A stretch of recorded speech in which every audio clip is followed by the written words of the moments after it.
It's good to be with you all on this lovely Tuesday. Our first viewer asks or says, I've been practicing and participating in real love for a year, and it's been a miracle. I never thought I would have a day where no matter what my circumstances were, I would feel loved. Well, it happened. I had one heck of a day with several challenges happening. I was so happy, full of love and gratitude that the challenges were just events. I could feel the compassion for others and still be direct without my usual way of being harsh and annoyed. I just wanted to thank, and then she named several people in real love who have helped her, for contributing to my life.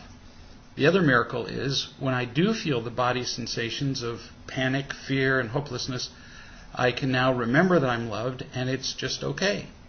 So, how tickled am I for you? And what a lesson for everybody else who's watching and listening. Consistently, I see people who say, as I practice the principles, as they're taught in their most plain and simple way, they work every time. And when people say to me, well, my life's not changing, I'm not getting better, I'm not happier, every time I discover they're not really living the principles. It's like, well, I make calls once in a while, and I tell the truth about myself occasionally. Well, that's like eating once a month. It's not going to work. Or exercising once a month. You just as well not bother. The things that build us up, we have to do on a steady basis. We have to be devoted to them. And when we're talking about the happiness of our entire lives, isn't it worth it? So that's what you're discovering, is that as you've consistently lived the principles, exercised faith, told the truth about yourself, felt loved and shared love with others, you're discovering that what used to be challenges and obstacles now just become information, just events that you deal with. And that's true for everybody who really lives this. So congratulations. Learn from the pattern, repeat it, and the more you do it, the longer these loving periods will become and more frequent until, poof, some of these periods will actually blend together and you'll have amazingly long periods of satisfaction and peace. This viewer says, I have 3 young children, a preschooler, a toddler, and a baby. Which is a handful, I know, having lived with 7 kids of various ages.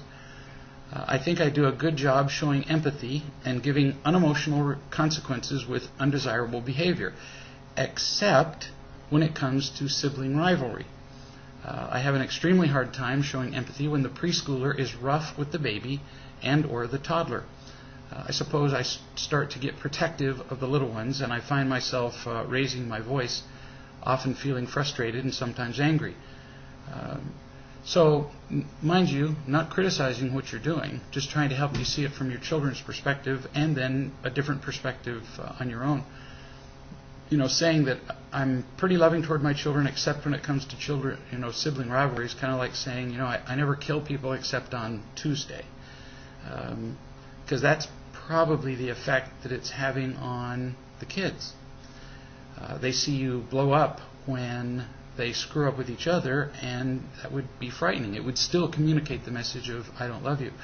There must be something in your past, as there is in, almost all of our past, so it's not like I'm being clever.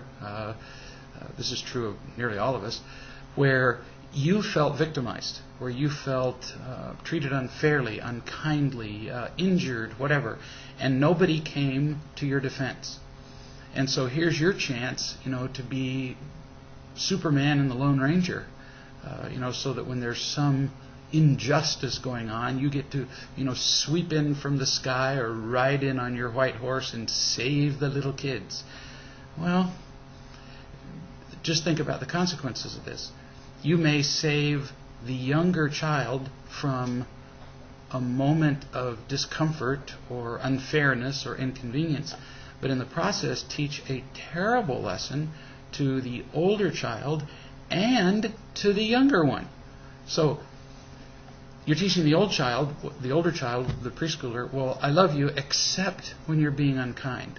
And you're teaching the younger child, anytime anything unpleasant happens, Mom will sweep in from the sky and save you.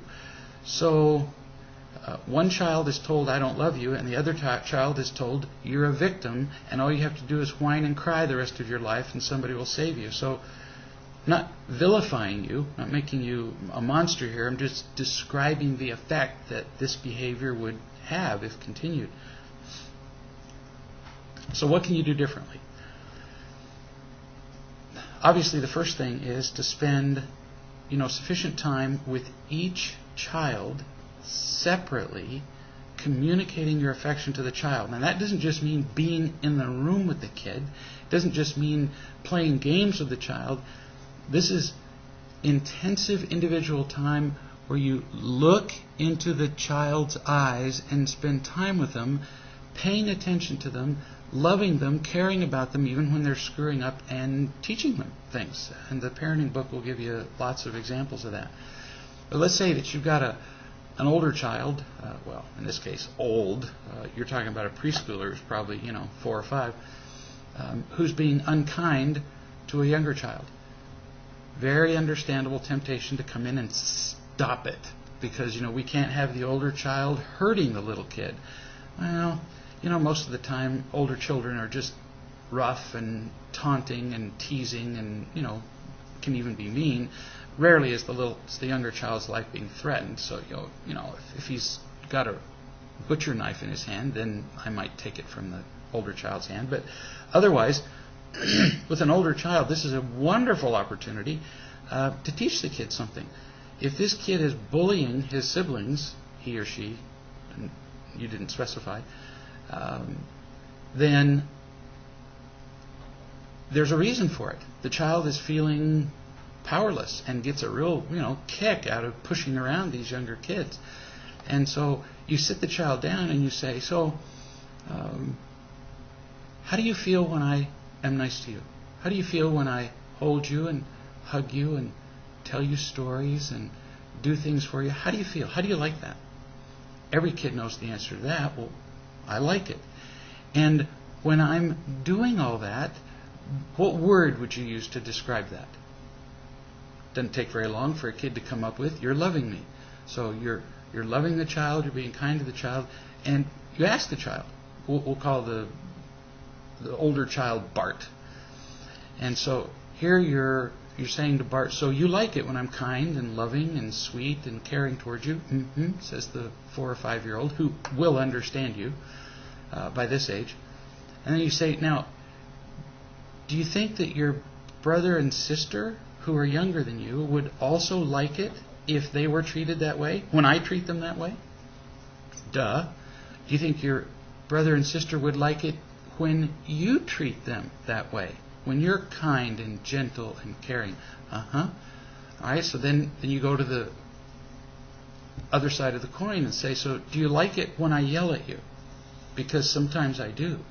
And in fact, sometimes I've spanked you, I've been unkind to you, I've been unfair to you, and you describe some instances where you've been unfair or unkind or whatever to Bart. Did you like that? Well, no. Do you like it when older kids do that to you? No. So, do you think your brother and sister would like it when you do that to them? No. I mean, they're not stupid. They get this. So, you like it when you're happy and loved.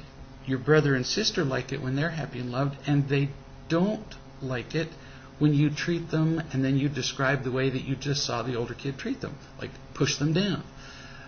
Sometimes you can even illustrate that with the older child. And as you're talking to the older child, and this has to be done with, this is a real trick. If you don't do this right, it'll backfire. But you say to the older child, so you reach over and push them to the floor, push them off their chair. But you have to do that with no energy about it, no irritation, no impatience, and say, now, would you like it if I did that to you? Or do to them whatever they did to their younger sibling. But gently, with no animation. So now, do you like that? No, the child will say. Neither does your brother. He doesn't either. I was in a church foyer one day, and there was this little 4-year-old kid who was a monster. His teachers would run screaming for the hills when they learned that they had to teach this kid in their class. And he was out in the church foyer, or foyer, and he was walking around in the foyer there, and he was just kicking people. Kicking them in the shins, adults. And they would go, now stop that. Or, I'm going to tell your dad. Or they'd get mad. The kid thought this was just a hoot. He just kept doing it more because he was getting exactly the attention he wanted. So I walked over to him and I looked right into his eyes. And I said, Evan, look at me. And I held him by the shoulders. And firmly, but not hard, I just kicked him in the shins. And with no irritation, no glee, nothing, just kicked him in the shins. And he said, ow, that hurt. And I said, yes, I'm sure it did. And it hurts all the people that you're kicking. Do you like this? He looked at me with wide-eyed and said, no. I said, they don't either. And then I just turned him around, and he quit kicking people. And he followed me around all that day during church. No kidding. This little kid just followed me around because he knew that I was trying to teach him something. I wasn't the least bit annoyed with him. He knew that I cared about him and was correcting him while I wasn't angry. It actually endeared me to him. So that will work with just virtually any kid. Teach them a thing, no matter how difficult, without being irritated, and they'll listen to you. Whereas the moment we are the slightest bit annoyed, we become monsters, we become the enemy, and they will fight us. So the irritation part isn't just part of the deal, it's like the whole deal. Here's a lady who says, my husband has been using porn on and off for many years. When I talk to him, I tend to make him feel guilty, and I know that's not helping. Am I wrong in thinking that his attachment to his addictions are any different than the addictions I've had over the years, like cocaine, alcohol, overexercising, spending, and I'm sure I have addictions to getting or protecting behaviors that I'm not even seeing. All addictions come from a similar place, and all addictions have a similar result. When we're addicted to some form of imitation love, we can't be feeling unconditionally loved because we're numbing our pain and not reaching out for what we really need. And we become obsessed with obtaining it. Eventually, we just can't do without it. It just essentially numbs our souls, any form of addiction. Now, it's true that when somebody has an addiction that tends to more personally affect us, we tend to think that addiction is worse. So, for example, if the next door neighbor wants to be a drunk all day, well, we don't really care very much, except that maybe his yard is messy and he doesn't bring in his dog who howls all night. But, when our life partner, is addicted to sex with other partners, or using porn, or somebody is addicted to stealing and they steal from us, then suddenly that addiction becomes awful. Why? Mostly because it affects us, not because necessarily the addiction is worse. Then you say, am I wrong to feel like he's had an affair when he uses porn? He's a Christian, and shouldn't he understand that? Well, when we use porn, we are having affairs, at least in our hearts. Him being a Christian, there's a verse in Matthew that talks about, whoever looks on a woman to lust after her has committed adultery already in his heart. And porn is kind of like the very definition of looking on a woman to lust after her, isn't it? So it does have a terrible effect. It has an effect on the people around us. It has a numbing effect on the addict himself. And or herself, because it turns out that about 28% of porn addicts are women. And it's an extremely common addiction. 70% of men in a given month will have looked at porn on the internet. So porn addiction is very prevalent. And men have noticed that it has negative effects on their lives, and yet they still go back and use it, which is the definition of addiction.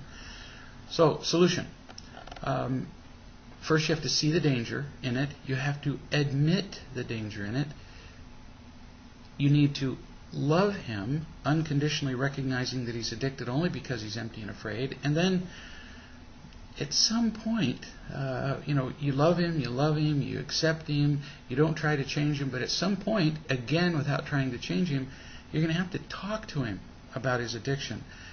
In the same way that you would talk to him if you found him passed out in a heap in the corner of the bathroom from a cocaine dose every morning. You would approach him if he was doing that. Well, this is very little different.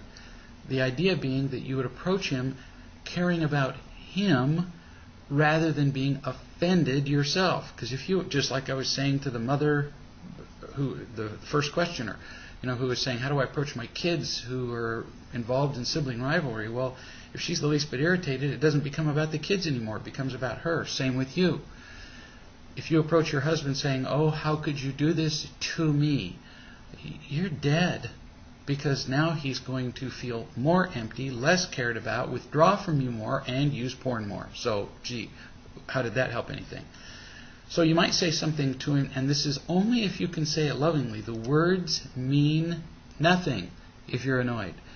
But you could say something to him like, I love you. I care about your happiness. I care about your happiness so much that even though this is a touchy subject and won't be especially comfortable for either of us, I'm still willing to talk about it.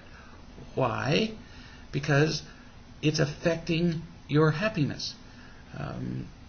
It's a response to your pain, and for a moment it numbs your pain, but you can see the effect that it's having on your happiness. When you use porn, you feel dirty, you feel unworthy, you feel less lovable. You see women, including me, more as sexual objects to be used for temporary pleasure. And I'm only telling you this because it's affecting you. I can see the difference in you. I can see you withdraw from me. I can see you be less happy.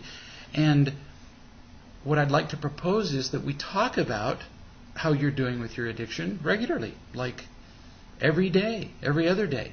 And in the meantime, instead of just addressing what's wrong here, porn, for example, that we do whatever it takes to build our relationship.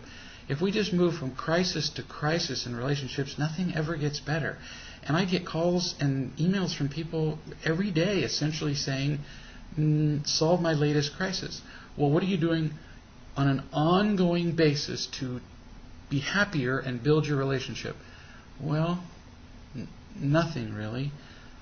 Then how do you expect me to make any difference in the short-term crisis? Because every day you're stacking wood and building it up, and then something happens and the match lights it, and poof, you have a bonfire. Well, gee, surprise. We have to be constantly pulling the weeds and constantly building up the foundation and the walls and the working on the home in which we live all the time, or we're going to be unhappy. And so it's really important that you talk to him about this. In fact, here's the very next question is about very much the same subject. A lady says, I was deleting the history off my computer and looking at my husband's history because our sex life has been essentially non-existent. Well, I found a couple of things that indicate that he's been using porn, and it has to be recent because I just got my laptop here 2 months ago. And he told me that not long ago that he just didn't have a sex drive. But for someone who doesn't have a sex drive, they wouldn't be looking up porn as far as I'm concerned. Actually, that's not true. this has been fairly extensively studied, and they've discovered that the more somebody is addicted to porn, the less they're interested in healthy, normal sex with their partners. They objectify women to such a dramatic degree and idealize sex according to what they've seen on porn sites, that just regular sex with their partners really doesn't interest them anymore. They've become completely involved in the addiction to an illusion. And so often real women don't interest them, especially their partners, where the imitation love factor has worn off. So I understand that you would have a tendency to take it personally, but as I said to the first lady who asked about porn here, it's all about the two of you working toward feeling unconditionally loved individually and then sharing it with each other and talking about it on a regular basis, or this will get worse and worse. In fact, it's very common for husbands to successfully convince their wives that a little porn and a little sexual fantasy and so on is okay. Very common. And then these women who hear this all the time, well, men just have different sexual urges. Then these women say, well, okay, well, a little might not be bad. Well, I suppose that's possible, but that's like saying, why don't you have a little cocaine? Wow, do you really want to play that game? Because very few people are able to use an addictive substance in moderation. Here's a woman who says, last Friday while I was at work, my husband phoned me and questioned me about why I didn't complete the monthly family finance report. I had promised that I would complete it monthly, but often I don't keep my promise, and instead I put it off a month and tend to do it 2 months report at a time. And this has been going on for the past couple of years. He was furious and told me that he might consider getting a divorce. I was frustrated too. I didn't understand why I behaved the way I did, that I would keep procrastinating this task over and over for 2 years. I wasn't proud of my behavior at all. So why would you put off a task like this when you know it infuriates him? That answer is not so difficult. If we've not known real love in our relationships and all we've known is imitation, so praise, power, pleasure, safety, and you work as hard as you can to get imitation love in your relationship, and no matter how hard you work, you still don't even get that. You don't get real love or imitation love. So even when you do your reports, does he love you unconditionally? No.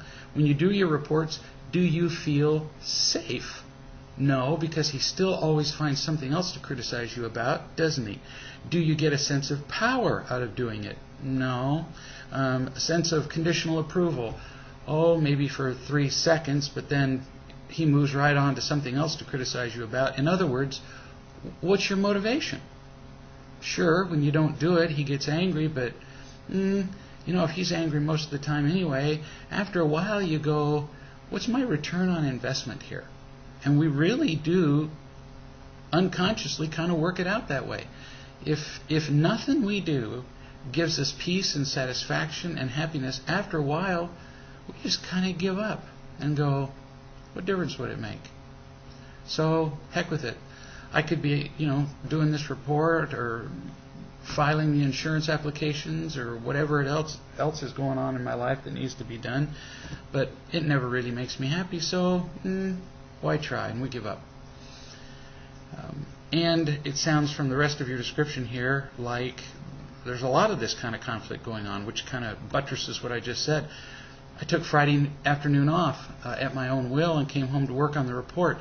And when I was doing it, he went in to clean my youngest daughter's room because he felt her room was not neat to his standard. And then before long he came to me angrily and demanded why I was so lazy and never thought about telling my daughter to clean up her room, when I don't really care whether she keeps her room clean.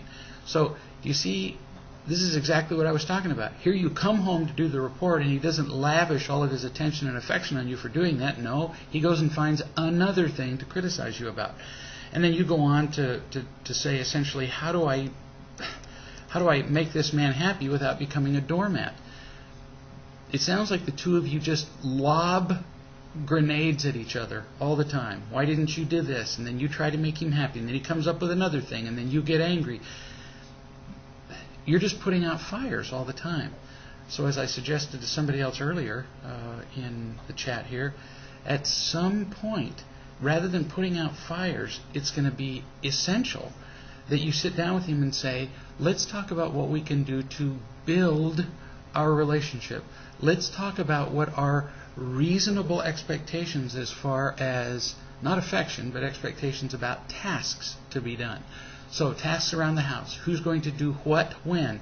Instead of having a fire every time a task doesn't happen. People do this everywhere I go. They have arguments and fight over individual assignments when long-term assignments would tend to prevent those fights. So you say it will be always your job to do blank. In your case, do the monthly reports. If that's something you agree to, rather than something you felt coerced to do. In your discussion here, you mentioned that he has this notion that women should somehow do all the work, and that when he comes home, he should just get to do nothing. Well, you need to talk about that and say, well, what I would like to see is a relationship where we both feel intimate, close to each other, and feel like we share both love and responsibilities as partners.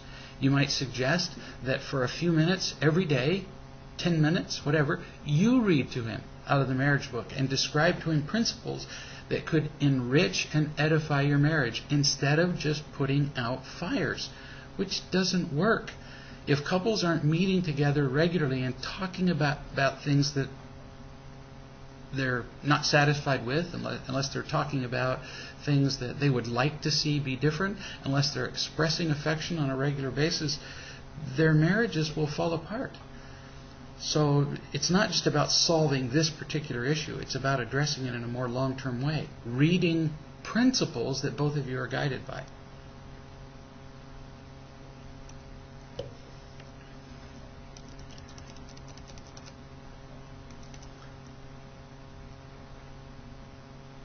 My husband and I, says this viewer, argue over finances all the time. He has a bank account, I have a bank account. Then at the end, and we have separate incomes, and then at the end of the month, we pool some of our money together to take care of expenses that we share, like the mortgage and food, but we're constantly tussling over little things that we argue about. If we go to the store on day one with my car, then if we go the next day, then we go in his car, and we alternate back and forth, and we keep score all the time. It becomes a mess. Well, yeah, imagine it would.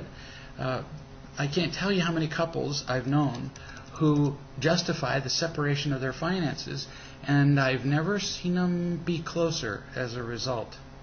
As soon as you say to your partner, well, I love you and I'm your partner in every way except there's my money and your money, how could that not have an effect? And in your case, I didn't read all the letter, but this lady's husband, your husband, actually gives you bills for when you don't meet the payment at the end of the month for the joint expenses that you have. Well, how could that not cause resentment? At some point, if you really want to be in this thing together with all the liabilities and assets, you pool it all. Now, is that risky? Yeah, because in pretty much every case, one partner makes less than the other. One partner has more liabilities than the other. One partner has outstanding loans while the other one doesn't. In almost no marriage are two partners exactly equal in everything. But the point is not that you have to be equal financially in a partnership. You simply bring everything you have to the partnership, and that's enough. You bring all the money, all the love, all the flaws, all the everything, and your partner accepts you like that or not. Now, that doesn't mean that then during your relationship you can't be constantly working on characteristics. Just as earlier I described that if you have a partner who's using porn, that's an issue that needs to be discussed.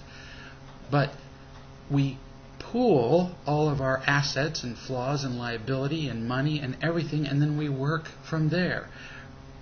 As soon as we separate things out, like money or children, well, those are my children, and those over there are yours, the ones causing the trouble, usually. When we separate things, it separates our hearts, and we don't function as partners, and that detracts from our ability to be loving and feel loved. This viewer says, on a recent conference call, one woman said that for her, negativity can be contagious. And on conference calls, she feels like people talk about their negative feelings instead of just being positive and upbeat. She said, I don't really see how my talking about my depression makes the person listening feel better or me feel better. She thought it might be a good idea to concentrate, instead of telling the truth, to concentrate on saying positive affirmations. Well, I know, hundreds and hundreds of people who say positive affirmations every day, and they don't do one whit of good for those people. And the reason is, it'd be like having a rotten apple in your hand and saying, well, it's perfect just like it is. And that's what those affirmations say. I'm just perfect just like I am. Everything is just fine. Well, if you have a rotten apple in your hand, you're going to need to do something about it. And it starts with telling the truth. A quarter of this apple is rotten. So what are we going to do about it? Are we going to cut out the quarter that's rotten? Are we going to replace it with a new apple that's... But just saying that the apple is not rotten and having a positive attitude toward it isn't going to change what it is. Now, maybe there's a misconception about what telling the truth is. When I say telling the truth about ourselves, that doesn't mean just saying, as she's implying here, I don't see how my talking about my depression makes the person listening feel better, me feel better. Telling the truth about ourselves isn't just telling the truth about our feelings. Oh, I feel so bad, or I feel hurt, No, we tell the truth about our choices, not our feelings. When I say I'm so angry, I'm blaming somebody else. When I say I feel so sad, it's because of someone else or something else.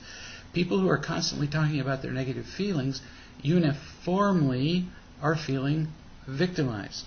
Whereas when I talk about my choices, now instantly, as I say, well, yesterday I was unkind, I was thoughtless, I was selfish. As I describe that, that's not negative. It's truthful. It's truthful about what I'm doing for two major purposes. So that I can make different choices. And part of that is that other people may sometimes even suggest some different choices if I'm absolutely stuck and I can't see them. And it allows me to feel unconditionally accepted while I'm making those negative choices. So when I say tell the truth about our flaws and mistakes, I don't mean wallow in them. It's not, yesterday I was unkind to my children. I feel so bad. See, there's the feeling again. That's not part of telling the truth. The truth looks like this. It's not, I feel depressed, like this woman suggested to you in the conference call. The truth is, yesterday I wallowed in my depression and victimhood instead of calling anybody and creating an opportunity where I could get out of it. Now, that's an example not only of telling the truth, but notice my tone of voice. I'm not wallowing in the negative feeling. I'm simply describing it and describing then what choice I made or did not make regarding the feeling. You're right. It doesn't do any good just to go to be Eeyore. Oh, woe is me. Everything is terrible. No, that is infectious and is self-perpetuating. But as I tell the truth about my choices, I can change the whole world. But nothing can be built unless it's built on a foundation of truth. And as I watch people do positive affirmations, well, for one thing, mostly the affirmations are not true. People say, well, I'm perfect just as I am. Really? So you're angry and a victim and yelling at your children. You're a witch to your spouse and you're using porn. and you're perfect just as you are, you have a very strange definition of perfection. And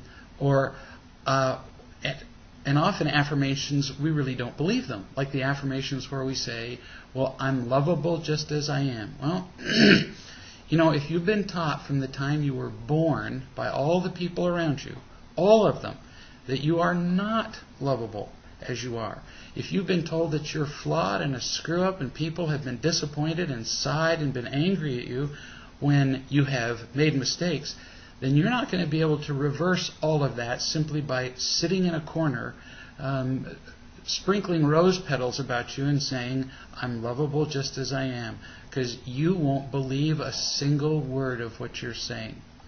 You won't believe you're lovable as you are. Now, hang on until you describe who you are. How else would you know that? How else are you going to figure out you're lovable as you are until somebody actually sees who you really are and loves you? Now, can that somebody else be God? Yes. But even then, you'd have to be truthful. And most people have a difficult time leaping straight to feeling loved by God when they've never seen unconditional love from another human being, which is the only reason I suggest that we tell the truth about ourselves, about our choices, not just our negative feelings. And as we use positive affirmations, we just use them to cover up the real problems. The real problems, which are, I'm a victim. I blame everybody else. I don't take responsibility for my own life. And in those cases, really, I'm counting on an affirmation to correct my life. And again, still not taking responsibility for my choices. Do you see? So rather than say, wow, I've made all these really irresponsible and unkind choices, I go, kumbaya, everything is wonderful as it is. Oh, that's not going to last. It isn't. Anything worthwhile is built on a foundation of what's true, which isn't the same as wallowing in negative feelings. Not at all the same. Here's a viewer who says, I've been reading the Real Love books for the last couple of months, and as the theme of my life, I have not been using these wonderful techniques anywhere consistently. I have one friend who has been reading and practicing with me, but as we're both new at this, we're generally both pretty empty and have nothing to give one another, or we drain each other pretty rapidly. I've told many folks about these techniques as well as given books to people that I thought might be interested, but so far nobody has taken the bite. I'm okay with that, but how do I meet people that are local or even not local that I can practice owning my stuff with as well as my learning to be loving? My friend and I spoke about the above. My friend gave me a couple, sometimes the grammar's a little tortured. My friend gave me a couple of the coach's phone numbers at one time, but I haven't been brave enough to call them. I often think, well, today will be the day that I will take the initiative to call, and that's as far as I get. I guess I'm frightened. So, understandable that you and your friend who are new to this wouldn't be able to love each other on a prolonged and consistent basis. But the suggestion that you got to call a coach is a great one, or to participate in the now many conference calls that are on the website. Shoot, go to the website and look up the conference calls. They're up there in the header, and you'll have the opportunity of hearing what it's like for people to be truthful and to feel unconditionally accepted by them. And as you do that, you can get people's contact information and talk to them, one-on-one. Continue to do what you're doing, passing out books, finding people, because that's often how you find people who are interested in unconditional love. You give somebody a book, and if they go, all right, they're not interested. But eventually, you will find people who are interested in telling the truth with you, because there are people all over the planet who are dying to be genuinely happy. So you'll be able to find some local people if you persist by passing out books. But in the meantime, you don't need to do without. So use the conference calls. Like you said, you get right up to the step that would help you, and you stop. And this is very common. People say to me, I haven't found anybody that I can feel accepted by. I ask them what they've done, and they've taken one or two steps, but the next one, which is the critical one, that's where they stop, because it's the most frightening. You can almost take it as a rule of thumb that if a thing scares you, that's what you need to do the most. It's the thing that you'll grow the most from. So get on those calls. Talk to those people. On a call, you're virtually anonymous. Throw out there everything that you can about yourself and see what people say. You keep this up, and it will make a difference. And eventually, get a coach. Boy, that'll help you a ton, because now you've got somebody who's going to hold you accountable for your choices and your behavior, and you'll grow all the faster. This viewer says, I've noticed that since I've been learning about real love, for some reason, I'm experiencing a lot of anger toward my mom. She and I have never really had a healthy relationship, but I normally can enjoy, or at least I thought I could, some of our time together. My mother will be flying here in September for a little while to help take care of my grandmother after surgery, and I'm experiencing feelings of not wanting to see her at all. I've been avoiding phone calls from her, as well as calling her back when I believe that she won't be available to get the phone. The last couple of times she has called have been to tell me what I need to do for her. The phone messages generally start out with what seems like a request, and by the end they're a demand. They just make me seethe with anger. I don't like to spit venom, but these calls from her I let affect me like that. And then you end with, ah. It's very common that as you first begin to learn about real love and you get a taste of what that looks like and feels like, very common for people then to realize that what they had thought was love from their parents all their lives really never was, or from their spouse or teachers or friends. If we've been around what is called love and meets a certain set of criteria for long enough, we just accept it as true. So that when our parents say, well, I've always loved you, they say it with such sincerity that if that's all we've known, we believe it. And why wouldn't we? Because our parents actually defined love for us, which means I will like you very much when you do what I want, which is what you're beginning to see here in your mother. Once you see what the real thing looks like, you realize you've been tricked for your whole life, and that's true with most of us. But it was not an intentional deception. Your mother didn't intentionally withhold love from you. But as you describe her phone messages, it sounds like she probably has not loved you, like 98% of other mothers. Parents lean on their children to do what they want, to get what they want. And that's what she's doing with you. She starts off with a request. It turns into a demand. I was just I can just hear these messages. I was just calling, to see if you're okay, and I hope you call, so you better call. You have 10 minutes to call me. Very common for a parent to do. And what you're now seeing is the demanding nature of that, which you didn't see before. And the more you pull away from her, resisting, the more she's going to reach out with her claws and attempt to suck out of you whatever attention or respect or gratitude or whatever it is that she needs. So what do you do here? You keep studying the principles. You keep getting from people who have it as much unconditional love as you can get. And then when you're ready, you bit by bit start paying attention to your mother as you choose rather than as she demands. So for example, you said that she's coming here to take care of your grandmother after surgery to the town where you are. That doesn't obligate you to spend as much time with her as she wants. As soon as she gets in the same town as you, she's going to figure that she can pretty much take your schedule book and write herself in whatever she wants. And if you go along with that, you're going to end up being resentful and angry, and it'll just make things much worse. So you decide exactly how much time you want to spend with her, what you want to do with her, how long you'll talk to her on the phone. When, for example, you get together for an event, let's say she says, well, let's go out for dinner or come over to the house or whatever. She will tend to have that all scheduled out in her head.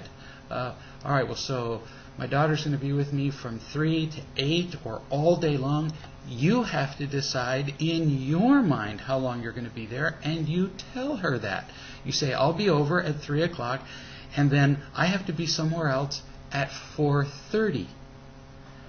You decide. And when she says, well, where do you have to be? Somewhere else. You do not have to answer that question, even if that means you have to rush back home and water the cactus. If we attempt to give more love than we have available to us, we're going to empty out, we're going to be miserable, they're going to be unhappy, everybody loses.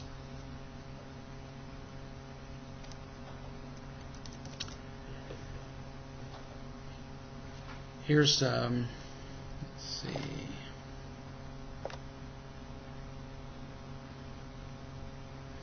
Here's somebody who says, what can I do when I've done something wrong and my spouse won't forgive me? I've tried to repent, but she won't let go of what I did. She also participated freely in the problem. Well, that's fairly vague. And with a vague question, you tend to get a more vague answer. So there you go. So if you've done something wrong, all you can do is say, let me describe to you what I did. And you have to describe it starkly and clearly and without excuse. You say, I made a mistake here by being whatever. Selfish, indulgent, I used imitation. See, I don't know what it was you did. Offended somebody. You have to clearly describe how you were wrong. Then you describe what you're going to do to change that. I'm going to learn more about unconditional love. I'm going to learn to care more about your welfare. I'm going to, and in all of this, you can't make any reference to what your partner did, even though she freely participated in the problem. Because if your idea of telling the truth is, well, we really handled this badly, that's not going to go over very well. So you describe your fault, and then you say, now, is there anything more that you need from me? You want to keep going until you get some kind of resolution. And if your spouse says, well, I just don't know whether I can forgive you for that. And you say, well, so what would it take? In what way would I have to pay for this for you to be done? The idea being to demonstrate to your spouse, all you can possibly do is acknowledge you're wrong and attempt to do better. How could you ever pay for it? What amount of money? Sometimes I want to have a couple with me, for example, and let's say she hasn't forgiven him for something he's done. And I'll say to her, so let me go into the kitchen and I'll get a knife or an axe and we'll cut off his right hand. Would that do? Would that make you happy? Would you then be satisfied that he had paid sufficiently? She said, well, I don't want you to cut off his hand. Yeah, honey, you really do. Because even though he's described how he's wrong and admitted what he's done and described how he's going to attempt to change his life so it doesn't happen again, you're still irritated. So you want payment of some kind. So let's just determine what it is. Will it be 2 fingers, 3, a hand, arm up to the elbow, sever it at the shoulder? What? What do we have to do? How much blood do we have to drain? If you've got a partner who just keeps going, then you say, what else can I do? All I can tell you is that I made the mistake, and then you can't just say, I won't do it again. That's not enough. Because, we say that all the time. I won't do it again, and then we do it again. But you can say, here are some steps I'm going to take so that I feel loved enough and I feel loving enough that this will tend not to happen. That means a whole lot more. So if you say, for example, well, I'll never look at porn again, to use the examples that have come up a couple of times, why would she believe you? Whereas if you say, what I'm going to do is I'm going to read the Real Love book every day. I'm going to participate in the conference calls every day. I'm going to have a discussion with you, a meeting with you every evening where we talk about how our relationship's doing. Are we feeling close to each other? Are we sharing any frustrations? What would you like from me? We're going to read out of the marriage book together. when you outline the steps that prevent recurrence of the problem, that means something. Whereas simply saying, I won't do it again, what does that mean? You still have the same tools as you had before. Why wouldn't you do it again? You almost certainly will. So you have to describe some substantive way that you're going to take real steps.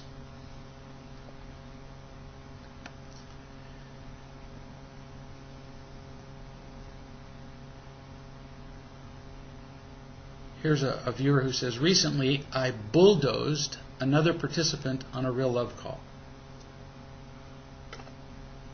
I wasn't aware of it at the time, but now I know that I did not allow the individual to be seen, and I eliminated their need to remain anonymous.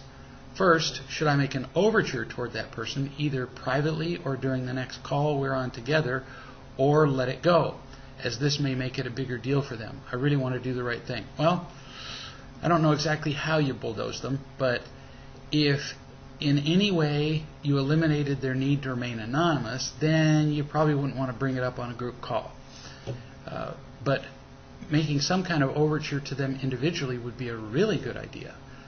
So you could, for example, send them an email and say, is there a time that we could talk? And then say, let me describe to you how I was not really listening to you, and how I was pushing you rather than genuinely caring about your happiness. So you describe to them what you did without making any excuses at all. Then, after doing that, you say, is there anything else about that call that bothered you?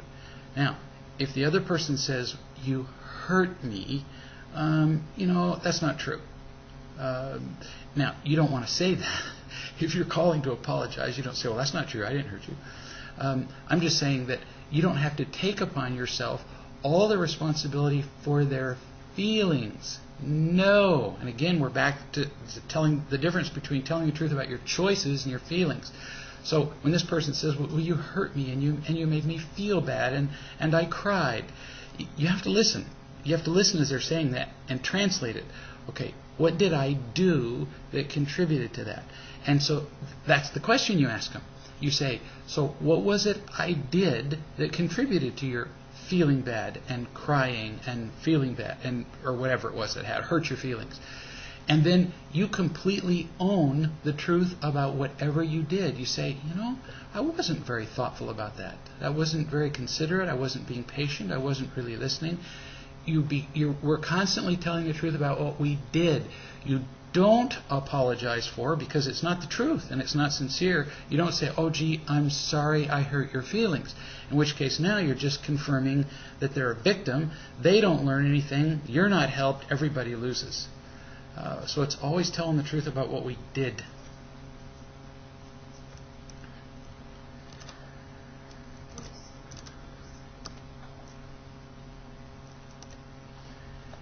Here's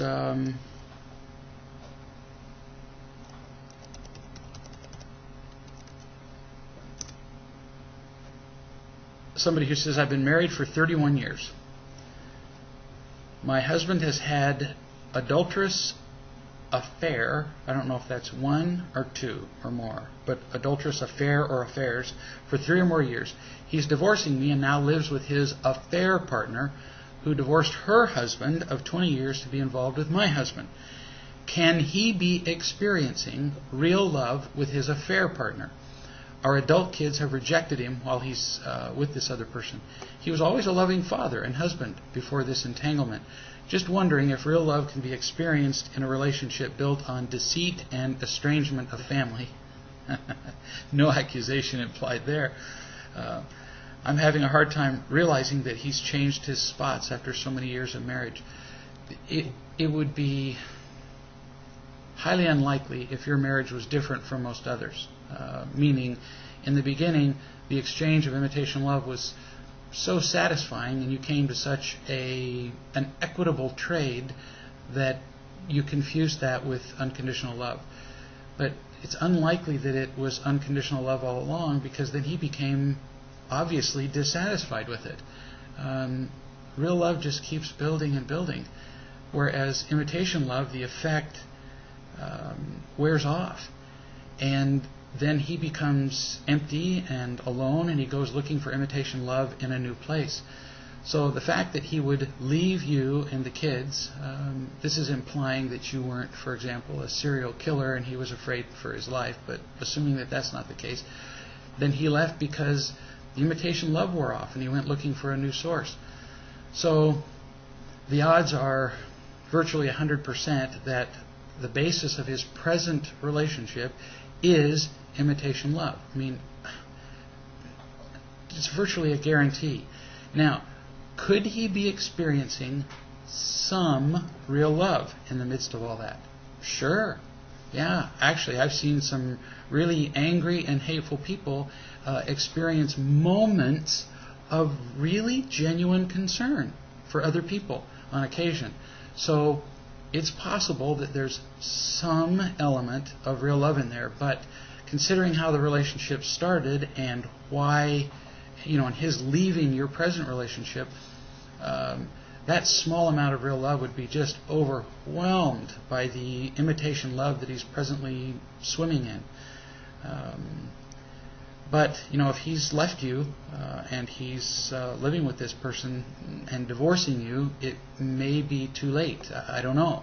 Now you could, and this is where it gets just almost impossible. He's so swimming in imitation love, and he's gotten so bored or dissatisfied with the imitation love exchange that he was having with you that it's not likely at this point that he'll listen to you. But is it still worth an attempt? Sure, you're not divorced yet. So you could always say to him, look, I've identified now the things that I didn't do to be sufficiently loving toward you in all the years that we were married. I was selfish in these ways. Blah, and you list the ways without talking at all about what he did. You say, I was selfish this way, and I didn't listen to you, and I tried to control you, and I was angry, and you go through all the getting and protecting behaviors that you demonstrated.